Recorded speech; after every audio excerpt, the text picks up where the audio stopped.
So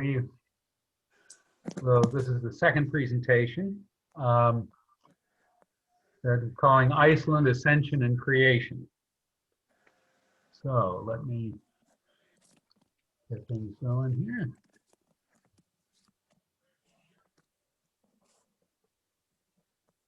Okay.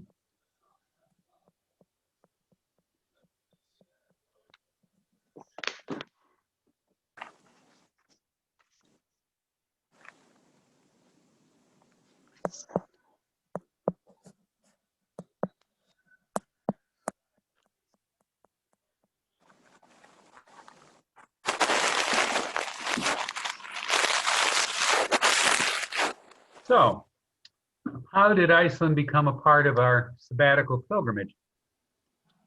Well, the truth of the matter is we simply ended up flying Icelandic Air, and they offered a special allowance that gave us 2 days in Iceland at a reduced price. Knowing very little about Iceland, we saw it as a way to slow down, deal with jet lag, and prepare ourselves for the adventures in the 13 weeks of pilgrimage that followed. Iceland was formed from volcanic eruptions along the mid-Atlantic ridge, which separates the Eurasia and the American tectonic plates as they move apart.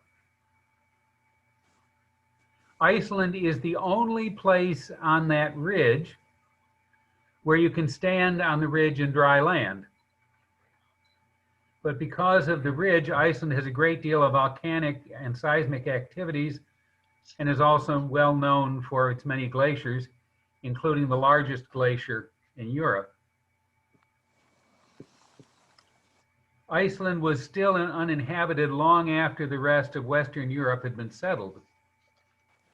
Their recorded history began with the settlement by the Viking explorers and their slaves from the east, particularly Norway, and the British Isles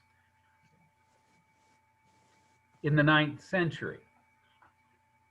Settlement has usually been dated back to 874. However, archaeological evidence now indicates that Celtic monks from Ireland, known as the Pepar, had settled Iceland before that date. And more interestingly, the monks ostensibly left Iceland because they didn't want to live among the pagan Norse who were settling there. Now, the first permanent settler in Iceland is considered to have been a Norwegian chieftain and his wife. And legend has it he threw 2 carved pillars overboard as he neared land, vowing to settle wherever they landed. He then sailed along the coast until the pillars were found in the southwestern peninsula. He settled there with his family around 874 in a place he named Reykjavik, which means smoke cove, probably from the geothermal steam rising from the earth. Many more Norse chiefmen, their families, and slaves settled all the habitable areas of the island in the next decades. In 930, the ruling chiefs established an assembly called the Althing. This was a parliament convened every summer at Thingvellir, where representative chieftains amended laws, settled disputes, appointed juries to judge lawsuits, and in the center, as in the picture here, there was a law rock known as the Logberg in the middle of the assembly. The Althing is said to be the world's oldest existing parliament that still meets. And importantly for that time, there was no central executive power, and therefore the laws were enforced only by the people. Originally settled mostly by Norwegians, Iceland eventually became part of Denmark. The original settlers worshiped the Norse gods of Odin, Thor, Freyr, and Freyja. Pressure mounted as the rest of Europe Christianized. And in 1000, the Althing appointed a chieftain to make the decision on Christian conversion. It was decided to convert the country to Christianity, but to also allow the pagans to continue to worship privately.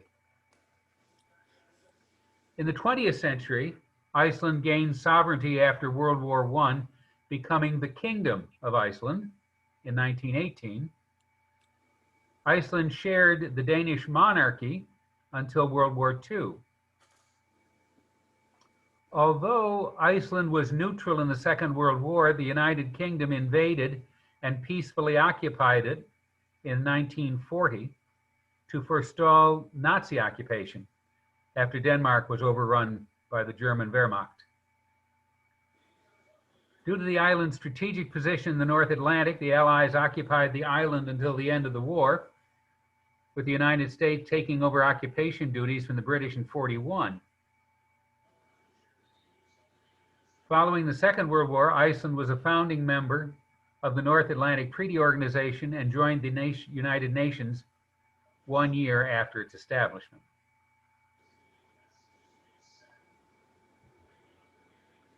On May 25th, 2017, after an overnight flight, we arrived in Iceland in the morning of Ascension Day.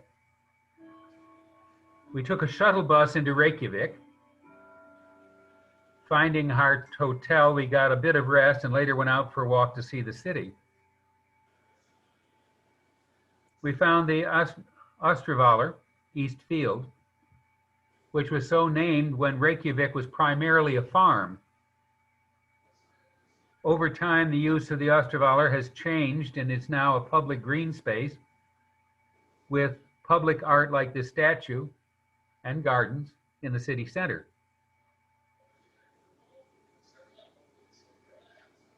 Across the bay were a number of picturesque houses.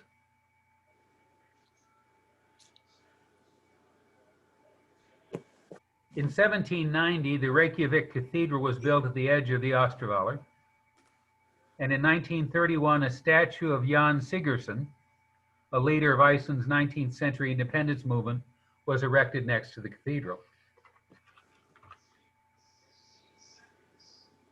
Nearby, we happened to see a poster for an Ascension Day concert at the Hallgrímskirkja churches. Ascension Day in Iceland is a national holiday. Walking up the street to the church, we saw interesting architecture. A large number of tourist-oriented shops along the streets, most of which were closed. And one shop in particular attracted visitors, at least to the exterior, with life-size cloth sculptures, which seemed to be a picture-taking must for most visitors, obviously including us.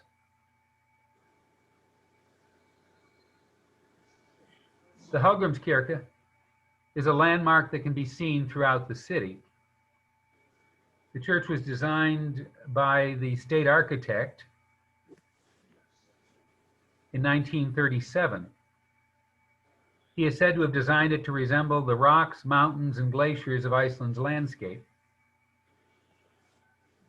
Construction began in 1945 and was completed in 1986.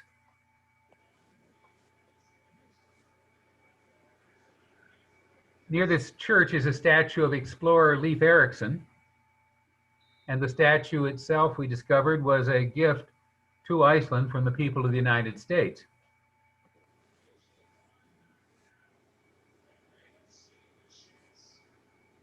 The interior, whoops, one too many there. The interior, the interior is an impressive modern design. The Hallgrímskirkja is a Lutheran church and is the largest in the city.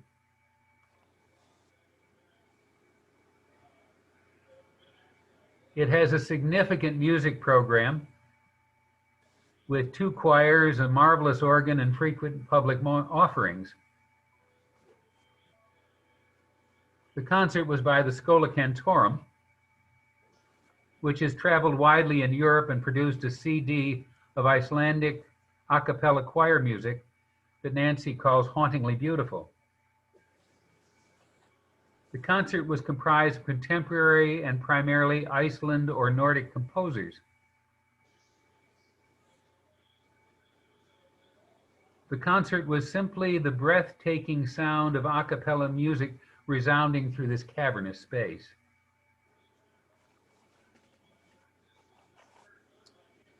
Walking back to our hotel, we saw an art exhibit in one of the streets of preschool children drawings of the Hallgrímskirkja.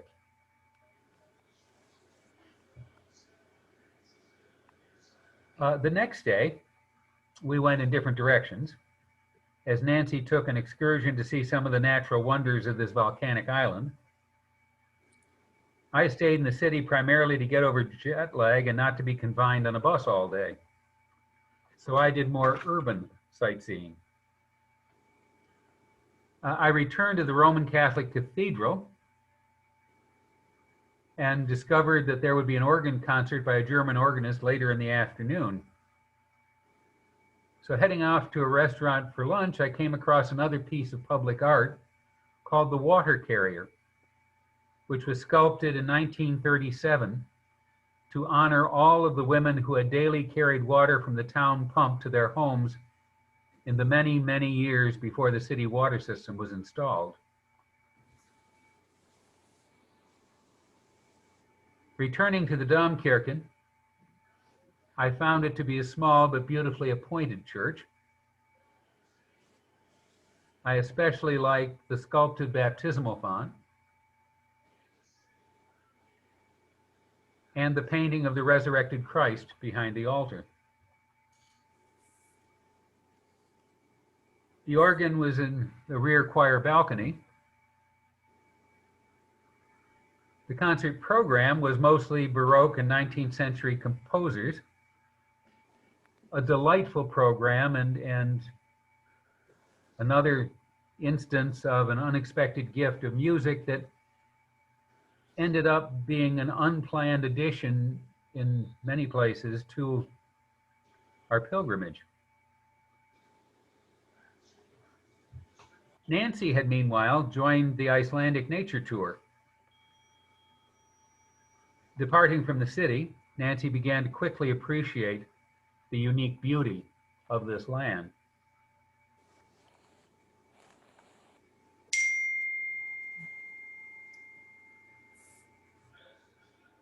The first stop was Thingvellir, the national park and UNESCO World Heritage Site. It ranks as Iceland's most important site when it comes to history and geology because it was in this physical location where the Vikings established that first parliament. In the middle of the park valley, there is a church and rectory seen here.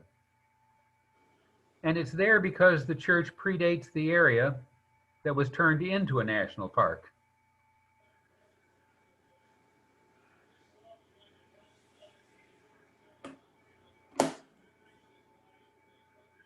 The park sits in a rift valley caused by the separation of the tectonic plates, and Nancy was able to walk up to the point at which the plates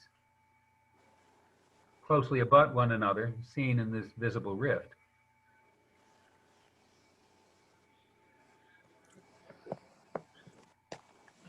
Thingvellir is a natural treasure with its vast lava fields and rivers leading into Iceland's largest lake.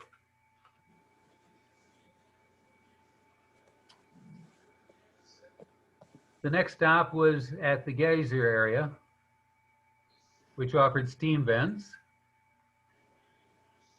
bubbling mud pits, hot ponds, and magnificent colors. And the highlight of the site was the Stroker geyser.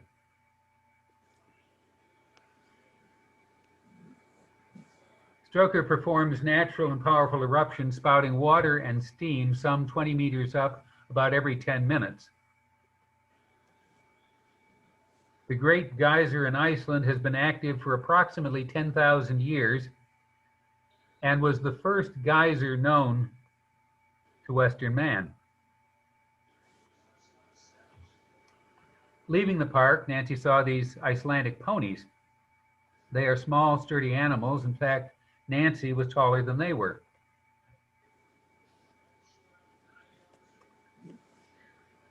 The last stop was Gullfoss, Golden Falls.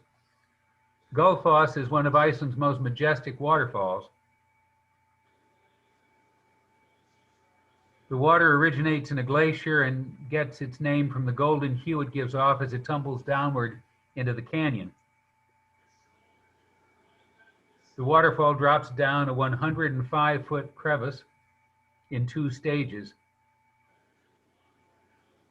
It can be viewed from several locations.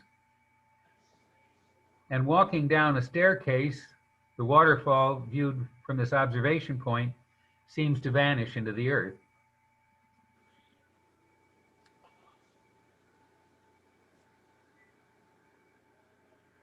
Nancy returned to Reykjavik, awed by the majestic power in the creation of this planet, our island home.